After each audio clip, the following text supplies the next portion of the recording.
Good morning, friends. It's Scott, and it's time for another time to talk through one of my favorite stories in the Bible. And today we're going to be looking at Luke chapter 15, and Jesus tells some parables. But before we do that, I need you to do me a little favor. In a second, I'm going to need you to pause this video. Yeah, pause it, because what I need you to do is I want you to find some things that are lost. Lost things. Maybe you don't know that something is lost, or maybe you haven't thought about something being lost, or maybe you have something that you lost a long time ago and you haven't been able to find it. Maybe you've thought about it all the time, or maybe you've never thought about it. But I want you to find something that's lost. So in a second, I want you to pause the video, and then I want you to go and look under your bed.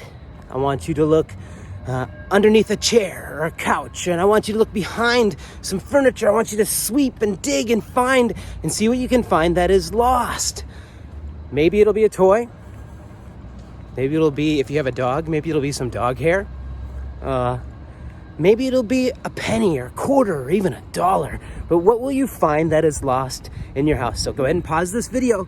And when you find something that you didn't expect to find, something lost, come back and hit play. How did it go? Did you find something? Did you find a toy of yours? Did you find something that belongs to your mom or your dad? Did you find something that belongs to a brother or sister? Did you find something that you thought you'd never find again? Or maybe did you find something that doesn't have so much value, isn't so much fun? Maybe did you find some dust? What did you find? Today, Jesus in Luke chapter 15, he talks about 3 stories about some things that are lost. The first one is about a lost sheep. Now, I don't know how many of you have sheep. Maybe none of you have sheep. I don't have any sheep. In fact, I live right here in the city, and I don't think I know nobody has any sheep. But there was a shepherd. He had some sheep. And while he was here comes the train. Do you think there are any sheep on that train? Nope. Well, one day the shepherd was taking care of his 100 sheep. So he had a lot of sheep. And while he was taking care of them, he all of a sudden realized that one of them was gone. And he freaks out. Of course, wouldn't you freak out if you lost one of your sheep? And so he searches everywhere. Where is my sheep? Where is my sheep? And he didn't even take a moment to just think, maybe I left him underneath a couch, or maybe I left him behind a chair, maybe he's behind the refrigerator. No, he knew that his sheep had wandered off and was lost. And I can imagine him just yelling over and over again. What do you think the sheep's name was? Larry? Larry, where are you? And this shepherd, he told the other 99 sheep, wait here. I'm going to go find Larry. And he looked everywhere. He looked on mountaintops and valleys, and he looked behind couches and chairs and tables. And eventually he found Larry, and he picked up Larry, and with celebration he brought him back to his other sheep. And then he called all his friends. Guys, I had lost one of my sheep, and I found him again. Let's celebrate. My sheep that was lost has been found. What a neat story. The sheep was found. Then Jesus tells another story. A story about a lost coin. Maybe you found a coin when you were looking for something lost. Well, one time there was a lady who had a whole bunch of really precious coins. And when she all of a sudden one day realized, I have this coin and this coin and this coin. Where is that coin? And she panics and she gets very concerned, and she turns her house upside down, trying to find this lost coin. She looks under furniture, she looks everywhere. She begins to sweep everywhere because the coin was small. And so she sweeps every corner of her house, and finally she finds her lost coin. So what does she do? She calls up her friends and says, I found my lost coin! And her friends, I can imagine, look at her and go, I didn't even know you liked coins. And for sure I didn't know you lost one. Come on over, we're gonna celebrate. I found my lost coin. And so her friends come over, and can you imagine with me? There's like banners and streamers, and there's all kinds of, there's coin-shaped balloons, and there's a cake that has the picture of the coin put in the frosting, And there's this huge celebration because the coin that was lost has now been found. Found. So cool. Well, Jesus tells one more story in Luke chapter 15, a story of a lost son. One day, there was a family that had two sons, two brothers. And one of the brothers comes up to his dad and says, "Dad, I want my allowance for the rest of my life today."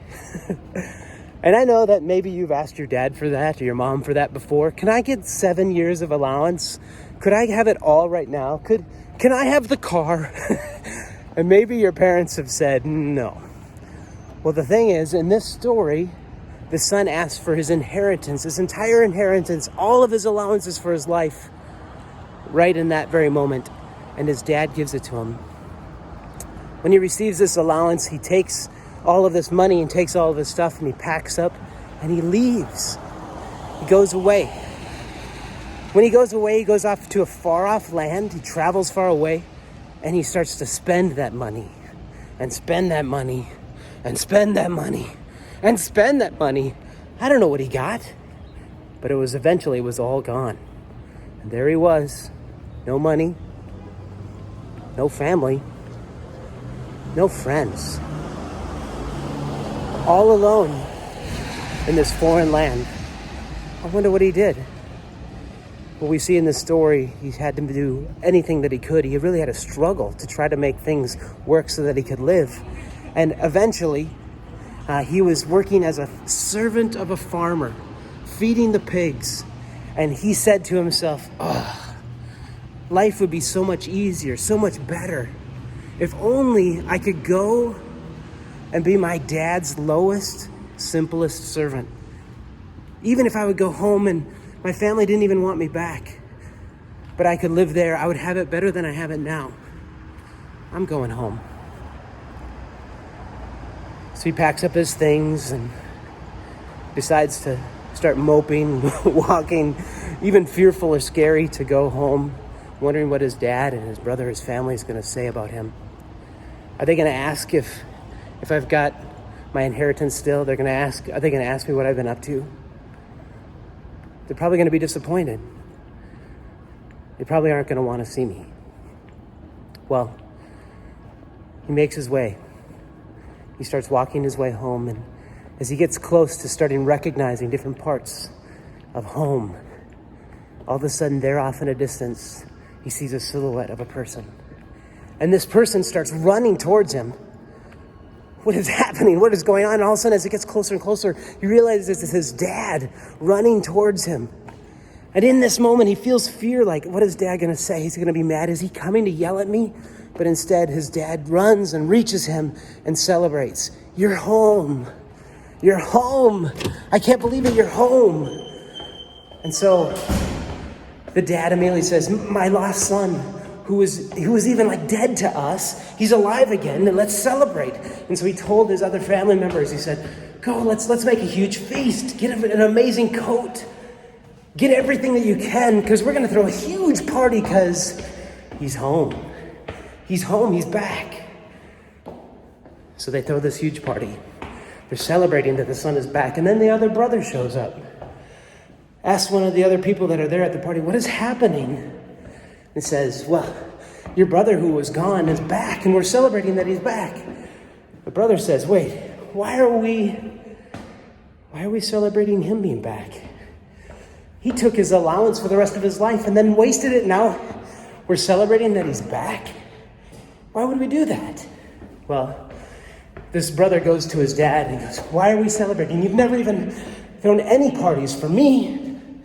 The dad says, listen, we're celebrating that my son, your brother who was gone, who was almost like he was dead, is back to life. But why don't you do anything for me? That brother asked.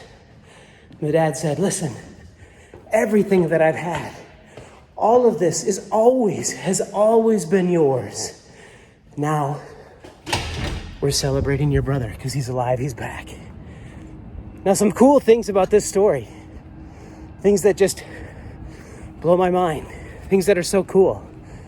Is that in this celebration, It's this picture of a lost sheep that is celebrated when it is found, celebrated when it's back.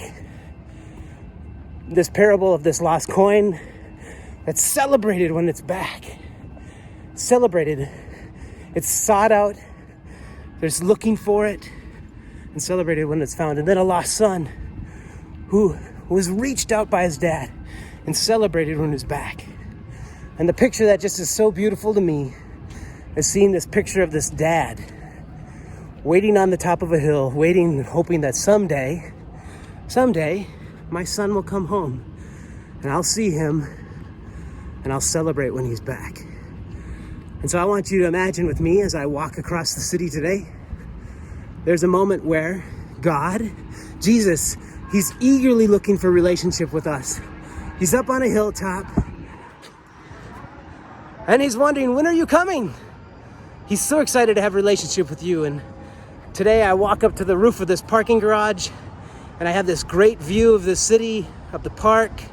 And I imagine Jesus having this great view of the world, and he's so excited when we come back to him. What you're gonna do now is we're gonna watch a video of this story of the prodigal son, and I would encourage you to talk to your family about it, what you've learned today, what's fun, what's interesting to you, and tell your family what you have found, and also tell them about how Jesus is so excited that he's found relationship with you. So enjoy the story. So great to see you. Have a great week. Stories of the Bible. The Prodigal Son. This is Jesus. Heyo! Who is the Son of God and the Savior of the world. While Jesus was on earth, he taught everyone about God's love. He healed many people from their sickness, performed many miracles like calming storms, and even raised people from the dead. Wahoo! Jesus taught everyone about God's love. All kinds of people would come to hear Jesus speak, including tax collectors and people who made bad choices. This made the Pharisees and Jewish leaders mad. Yuck. They didn't think that Jesus should be around these kind of people. So Jesus told them this story. A man had 2 sons. The younger son told his father, Excuse me? I want my share of your estate now, before you die.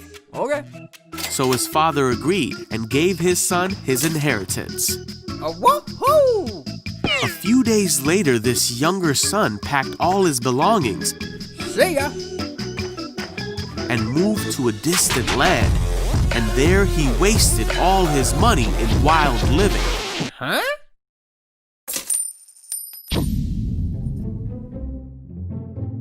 About the time his money ran out, a great famine swept over the land, Aw, man. and he began to starve. Hey, you! He convinced a local farmer to hire him, Thank God. and the man sent him into his fields to feed the pigs.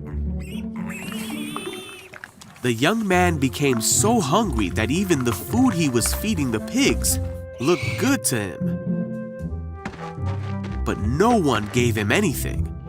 Finally, he said to himself, "At home, even the servants have food enough to spare, and here I'm dying of hunger. I know. I will go home to my father and apologize and ask him to take me on as a servant." So he returned home to his father. And while he was still a long way off, his father saw him coming. Filled with love and compassion, he ran to his son. Son! His son said to him, "Father, I have sinned against both heaven and you, and I am no longer worthy of being called your son." But his father said to the servants, "Quick, bring the finest robe in the house and put it on him. Get a ring for his finger and sandals for his feet, and kill the calf we have been fattening. We must celebrate with a feast, for this son of mine was dead and now has returned to life. He was lost, but now he is found. So the party began. All right, yeah. Meanwhile, the older son was in the fields working. When he returned home, he heard music and dancing in the house. Huh? Hey, you! And he asked one of the servants what was going on. Your brother is back, he was told, and your father has killed the fattened calf. We are celebrating because of his safe return. Woohoo! All right, party time. All right, yahoo! The older brother was angry and wouldn't go in. His father came out and begged him, Oh man. but he replied, all these years I've slaved for you and never once refused to do a single thing you told me to. And in all that time you never gave me even one young goat for a feast with my friends. Yet when this son of yours comes back after wasting your money, you celebrate by giving him a great feast. His father said to him, look, dear son, you have always stayed by me, and everything I have is yours. We had to celebrate this happy day. For your brother was dead and has come back to life. He was lost, but now he is found.